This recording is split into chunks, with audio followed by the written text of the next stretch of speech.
All right, just a reminder, China's National Kids Cup is around the corner, and we're looking forward to it with plenty of excitement, and I'm sure the kids are going to be enjoying it when it gets underway next week. Guys, let's come home now and take a look at issues now around domestic football. Let's take you to Owerri. Let's start with stories coming out of Heartland of Owerri. Heartland are not happy. The league management company want them to play 3 games in 6 days. They were in Kano on Sunday, and they have a game on Wednesday at home, and then the LMC is planning a Friday night game in Enugu against Rangers. So they are not happy that they have to play 3 games in 6 days. All right, but let's talk about that guy that you see on your screen. That's the general manager of Heartland, or can I call him former general manager of Heartland, Promise Nwachukwu.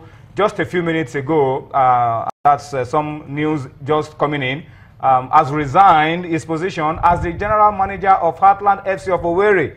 And Promise Nwachukwu, in a message that he sent, says he wants to thank the governor of Imo State, Owele Rocha Sokorocha, and the general manager of Heartland, Oscar Keke, for the support they gave him while he was in charge of the club as general manager. And is wishing the club the best of luck, and he hopes that they can go on to win a continental ticket at the end of the season.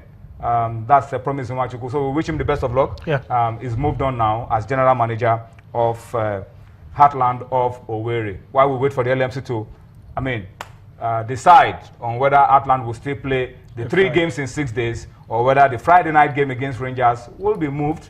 The LMC will officially communicate that to us, the decision to us later on. Guys, let's go to Jos very quickly. Plateau United, we spoke about this yesterday, Yemi. Told Zakari Baraji to step aside and not to step back in. Well, when you step aside in Nigeria, you hardly step back in. Yeah. You are gone. Yeah, when you step out, you hardly step back in. But the story really has got to do with the man that Plateau United named as his replacement, Victor Wickerson, former junior international. And Yemi, what's the story around Victor Wickerson? It takes you back about 3 years ago. Dun Nadio Counter raised the issue on Twitter. He raised the issue and he brought it to my notice today, actually, when the name came up. And you know, he was involved in something 3 years ago, a game that attracted global condemnation, where you had funny scorelines, 76-0, 89-0, and all the players and officials that were involved in that game were banned. 10 years. For 10 years from any football-related activity. And one of them turns out Victor Wickerson. and funny enough, and it's not 10 years yet. It's not 10 years. And funny enough, he's actually been on the books of this club. United. You know, and Baraje's exit now through what ideally should have been a promotion for him has now brought him got him into trouble because it shows that Plateau United actually has been violating has been doing some things wrong, because it's actually been with the club, actively with the club as assistant coach. You know, so since the beginning of the season, even junior coach. I don't know. Anyway, the thing is, the Nigerian Football Federation have swiftly informed the Plateau State Football Association about this development and the fact that Victor Wickerson is not supposed to be around any football-related activity for at least 7 more years, because the ban was 10 years, and we now have to wait to see what the Plateau FA will do. But I think the real issue is that what was supposed to be promotion for Victor Wickerson has now turned out to be... initially, there were issues of... it was appealed, it did not appeal. But even if you appealed something and you didn't get a favorable... and there is even no evidence that it was that he appealed in the first place. I think kudos must go to us in the media for always pointing out this. For raising it up. You know, because this would have gone... unnoticed. Seriously, everybody would just life will go on normal. I mean, when even some even in the football, you know, the football authorities, some will even argue when you bring out all this, but they'll be shocked to know that you have your facts. Yeah, but I beg your pardon, Cosmos. I mean, for me, there's a very critical issue here. monitoring. Exactly. Record keeping. That's what I wanted to see. Record keeping and monitoring. Okay.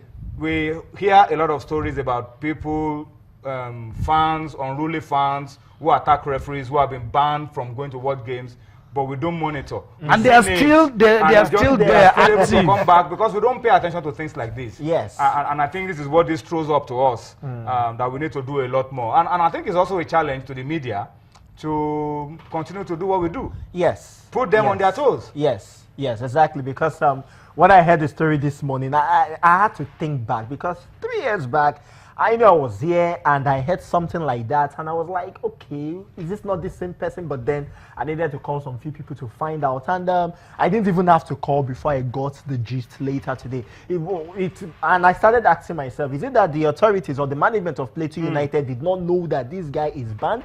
Or the Plateau State Football Association do not know this, or probably the Nigeria Football Federation had forgotten about this. But then we thank God that the Nigeria Football Federation have acted. You know, they have acted, they have records, and it shows that we should have records too. So, I mean, this is a good one. This is a good development. Something that would have brought a bit of shame, not a bit, a very big shame to the good work that the league management company is doing has been averted today. And yes, we have to say kudos to some of the guys that were able to do this. All right, let me just quickly also correct something very quickly. I talked about Promise Nwachukwu earlier on as the general manager. I meant to say team manager of Heartland of Owerri. There's a difference between the team manager and the general manager. The general manager is a lot higher up the ladder. So Promise Nwachukwu, team manager of Heartland, has called it quits with the job and is thanking the governor of Imo State, Oweleruta Zokorocha, and Oscar Keke, the general manager, for the support that they gave him while he was. It's all about closing the door gently. Close the door gently. Because you might come back to that door again.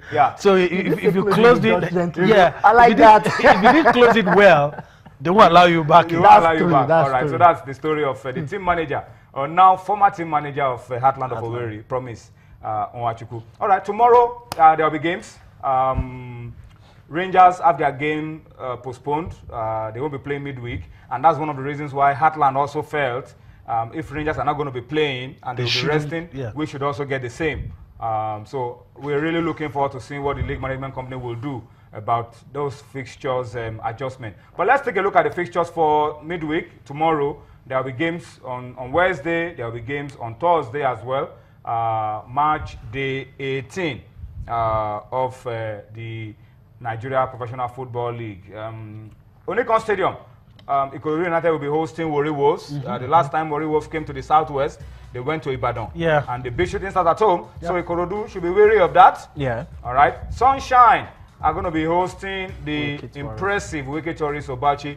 The fear of Godwin Obaji is the beginning of wisdom. It's called a hat-trick for anybody. For anybody. But Sunshine have a very, very good team, decent team, young, youthful side, and I'm sure that those who go to watch this game will enjoy the best of exciting attacking football. Shooting Stars, with all the troubles, Katide Kana is gone, Friday Christopher is in charge. They will be hosting the high-riding, difficult visitors, Abia Warriors. They've been very good on the road this season, Abia Warriors. Shooting Stars will have to play out of their skin to get something in this one. I was fortunate to see Abia Warriors, I think, against Ikorodu United, and they're difficult to beat. For a side like Shooting that is always struggling, losing at home, struggling to score goals, struggling to win, I don't know what will happen. I don't even know how Shooting Stars can be motivated at this time. I don't know. But I'm just hoping maybe we'll get to week 20 and that period in between. Maybe the government will intervene, maybe well-wishers will come and do something. But aside that, I'm really scared for Shooting. Okay, Rivers United also beginning to show a lot of promise. They'll be taking on Aqua United in that one. That's going to be in Port Harcourt. Nasarawa United will be taking on Lubi Stars of Makurdi as well. That will be, that's a derby, really. That's a derby. And Nasarawa play their games in Makurdi, so it's only away from home for them. Giwa, Heartland against Plateau United, that's on Wednesday. Then we have Giwa against Eyimba, that's also tomorrow. Eyimba are already in Ilorin as we speak. The last time we got a call through to Jos. The Giwa boys are still in Jos. I would love to be in Ilorin if I'm playing Giwa. I'll be in Ilorin and I'll be in a good mood because the possible outcome might just be, that's true. It might just be easy pickings. Yeah, but they might show up. But anything can happen. Yeah, they might show up. They might show up. But if they don't show up, then the league management company already warned that if they don't show up for this one, I mean, this one doesn't need any interpretation. You don't need to wait for any reports. I mean, it's so clear. It's in the statutes. It's so clear. So you still have to wait for reports. You still have to wait for clarification and all of that. But let's see what pans out tomorrow. But I really feel for the club if they are unable to show up tomorrow and then they are walked over and then they are expelled and all of that. And then on Thursday, FC Fanyuba will be hosting MFM. Because MFM played on Monday morning, so they've been given an extra day. And then Tornadoes of Mina will also be hosting. Remember, they played against MFM on Monday. An extra day, they were taking on Pillars on Thursday. All right, so these are the games to be played midweek. You can be sure that about this time tomorrow we'll be giving you a lot more